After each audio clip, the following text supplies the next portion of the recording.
Sir, I'm thankful to you for giving me opportunity to debate on this futuristic bill for our financial sector. Sir, the bilateral netting of the Qualified Financial Contract Bill 2020 put forth by the government introduces an extremely important framework to the Indian financial system. Bilateral netting is a standard practice in financial systems of developed economies around the world. This new law is a significant step towards unleashing the financial system's potential to expand. Sir, the two key elements are netting and QFC, that is Qualified Financial Contracts. Bilateral netting of QFC is a framework that allows two counterparties in a bilateral financial contract to offset claims against each other rather than on a net basis rather than on a gross basis. I'll just give you one example, sir. That suppose that there are two counterparties in contract X and Y. X has an exposure of rupees 50 to Y, while Y has exposure of rupees 60 to B, some third party.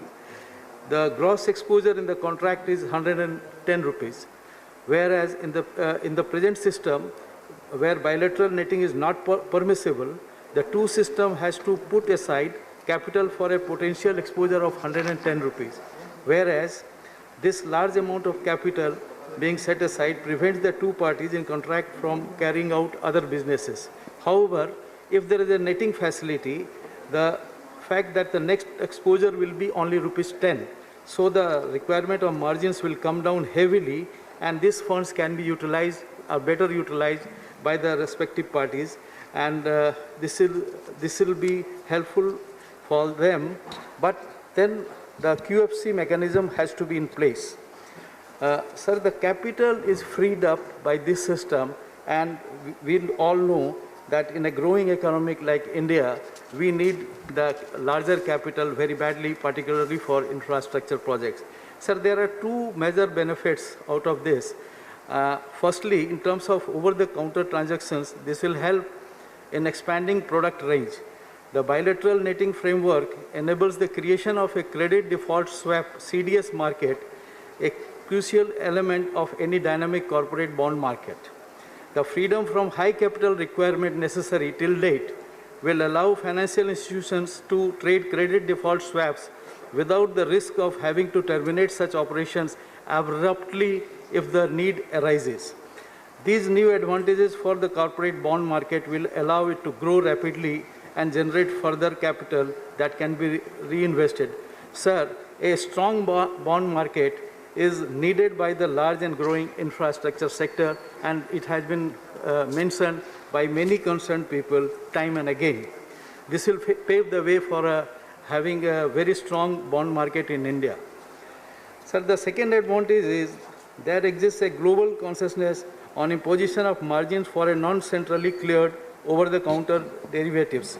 The Basel norms on bank capitalization that establish this consensus require countries that have adopted this framework to allow for bilateral netting.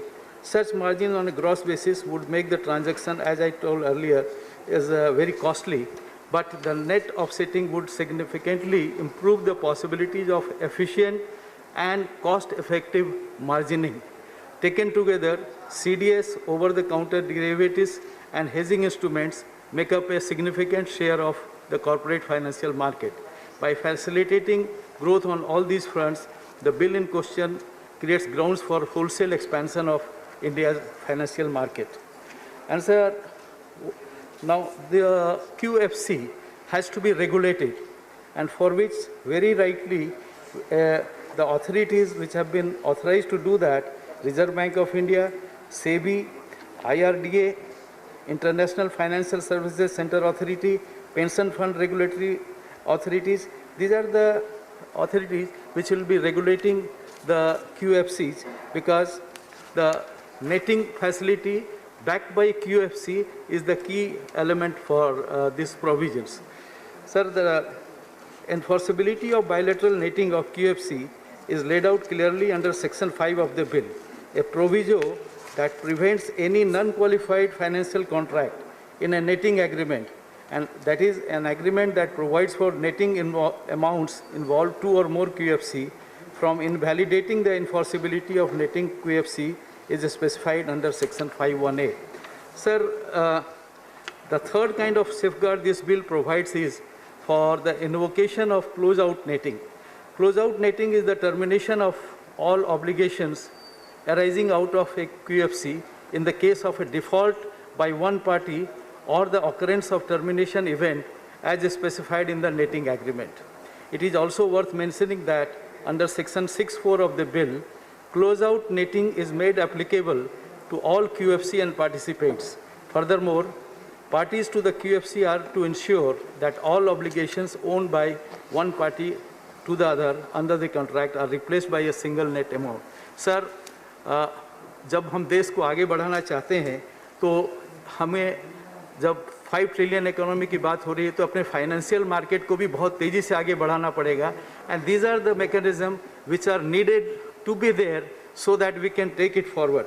Sir, मैं विशेष रूप से उल्लेख करना चाहूँगा कि इस वैश्विक महामारी के समय हमारे जननायक प्रधानमंत्री जी ने 2 मूल मंत्र दिए, जान और जहान, और जान भी और जहान भी.